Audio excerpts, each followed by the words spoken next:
Better health begins at Tidelands Health, dedicated to keeping the communities we serve healthy and active. That's why we're proud to present our podcast series, Better Health Podcast, brought to you by Tidelands Health. Here's Bill Klaproth. We often complain about the summer heat or crack jokes about how hot it is in the South. And while the heat usually doesn't pose health concerns, it's important to know when temperatures can become dangerous and what steps to take to stay cool and protect yourself from serious conditions such as heat stroke. So here today to help us stay cool is Dr. Alex Suda, a family medicine physician at Tidelands Health. Dr. Suda, thank you so much for your time. It's great to talk with you on a really important topic. We all love the heat, but if the heat gets too much, it can really be dangerous. So first off, what are some tips to help us stay cool in the summer heat?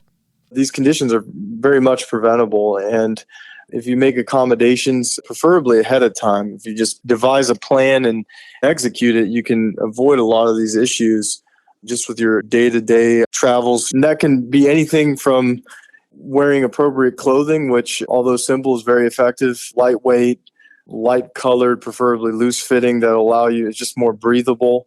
When you can, try to make accommodations to be indoors at least intermittently throughout the day, to essentially just cool off. Whenever you're outside and for an extended period of time, your body can only handle so much at one time that if you make regular scheduled breaks, that'll be just best for you long term.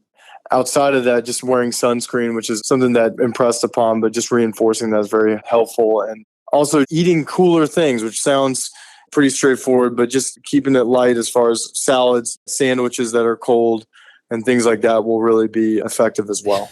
Right, so the big steak dinner, meatloaf and potatoes, probably not the best thing on a hot day then. Absolutely, and although delicious, may not be the best option for you at that time. Right. So when does it become too hot then outside with extreme heat? I think if we kind of look at a specific number that can downplay really the overall effect is how many degrees it's going to be that day. That's not the whole story. It's really also going to be contingent on what they describe as the heat index, which is actually what it feels like outside. So it's going to be individualized in the state that it really depends on the human being that's out in this climate, what their conditioning is, how long they've been exposed to hotter temperatures throughout their life. That's all going to play a role. So I think pinpointing one specific number is going to be difficult to dictate, but as we get going here and talking, I can give you a better idea. So you'll feel as well equipped handling it outdoors as you are indoors during these summer months. So then what can happen if you get too hot? If we do get overheated, what happens then? So you can get these heat-related illnesses, more specifically heat exhaustion or heat stroke is how may be described, and that's your body not being able to accommodate at some point to the extreme heat index that you're exposed to. And like I said, when you want to take those scheduled breaks, it prevents this from kind of reaching this climax where your body is just unable to accommodate at some point, and thus you'll get overheated and you can predispose yourself to having these really harmful conditions that can, not trying to scare anyone, but they can put you at risk for your health, not only in that acute setting, but also long term. So you got to take these necessary precautions. So certain symptoms you can develop with these conditions they're pretty broad. They can also be very vague, but the more concerning ones is where you can, hopefully you're around people that know you well to know that, if you become confused, that can be one manifestation. You can become dizzy. Obviously you can feel overheated, so your body temperature can rise, and you'll feel very lethargic and tired. You can feel your heart racing. Obviously, sweating and excessive sweating can be a symptom. And then also cramping is also very common as well. So those are some symptoms to look out for. It's basically the result of when you do sweat, you emit a lot of salt that you lose in that sweat, and also moisture from sweating. And that low salt level, which is important to driving all of our cells' functions and throughout our bodies and any cell in our body, with that depletion, it causes this response, this spasming-like effect. And that can manifest when you experience these cramps. Absolutely. So can this affect anyone, or are certain groups more at risk in the heat? In a lot of the medical conditions that we treat as providers here, it's really going to be most important that extremes of age are really, really kept a close eye on. Young children, I have a 10-month-old son, they can decompensate very quickly, as well as the elderly, anyone above 65 or older, those who may have a higher BMI, just be overweight, those who may not exercise very often and they find themselves exerting themselves more regularly during these summer months. You got to be more conscious of those patients and those people as well. And then those who have issues with heart disease, blood pressure issues, are on various medications for conditions such as depression, insomnia, or issues with circulatory dysfunction. Those are patients you really want to watch out for.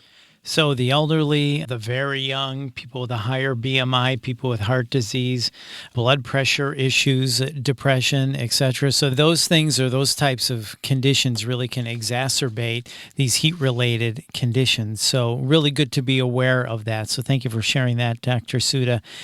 And then, if we're just at the beach or playing outside, we can easily take a break, maybe jump in the pool to cool off a little bit. But I often wonder about these people that have to work outside in the heat, that have to wear clothing, the construction workers that have to wear clothing to protect themselves in the hot heat.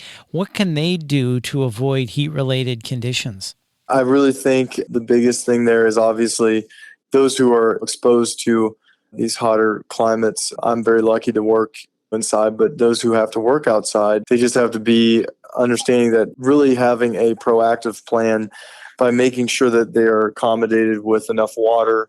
With sweating, like I said, you lose salt. So obviously doing some electrolyte containing beverages is great, but I would limit that to the 0-calorie beverages when you can, because with those high glucose containing drinks, the sugary Gatorades, things like that, they can actually worsen things. So just to be conscious of that, and then also have necessary plan in place to be able to get to shade when you absolutely need to. I like how you said that. Make sure you have a proactive plan. So okay, I'm going to be outside all day, and it's going to be 98 degrees, high humidity.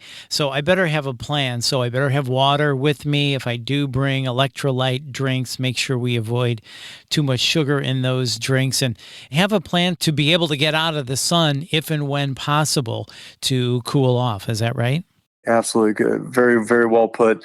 When we come to the end of this, I'm just going to make a brief summary just to kind of give you an idea, not trying to inundate you with all this information, but just to be prepared and have a very conscious mind of just simple things you can do to make sure that you stay safe. That's the biggest thing. And how about fans? Do they feel good? On a hot day, give me that fan. Do they help with heat-related illnesses? Fans, there's a good place for them, but the impression they give off is that they cool you down and that they are really going to be effective against heat exhaustion, heat stroke. But the only real method of actually cooling your body temperature down is to do things like taking a cool shower or bath or moving into an air-conditioned place. Those are the best measures. These fans, although they're heavily purchased, you could probably stumble across probably multiple in your own household. They serve their place, but as far as dealing with these conditions that are more concerning, they are not a good method to resort to. That's very well said. The fan feels good, but if your internal body temperature is soaring, that fan isn't going to do too much. So like you said, take a cold shower or bath, or make sure you get into air conditioning. Well, as we wrap up, Dr. Suda, any additional thoughts you want to add on this and heat-related illnesses? Just to make some very succinct points, these heat-related conditions, heat stroke, heat exhaustion, completely avoidable. The best thing to do is have a plan in place. You don't need to draw it out on a chalkboard or have a specific game plan, but just if you can have an idea when you go out, especially if you're going to the beach, which is I say utilize it. I think it's therapeutic beyond measure. Just be aware, have plenty of water, preferably 0-calorie electrolyte beverages if you need an alternative. Have a place as a safe haven to go to in case heat becomes an issue that can cool you down.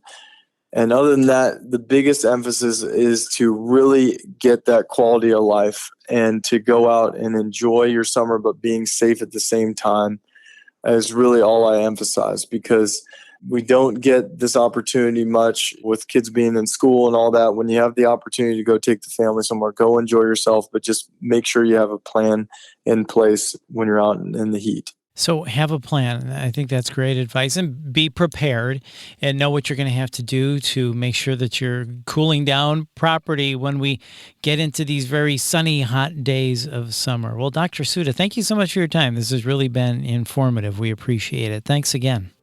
Absolutely. I appreciate the time and look forward to seeing everyone out there on the beach. Absolutely. All right. Thanks again. All right. Bye-bye. And once again, that's Dr. Alex Suda. And for more information, call 1-866-Tidelands or go to tidelandshealth.org.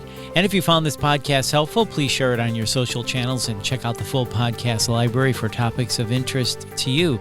This is the Better Health Podcast. I'm Bill Klaproth. Thanks for listening.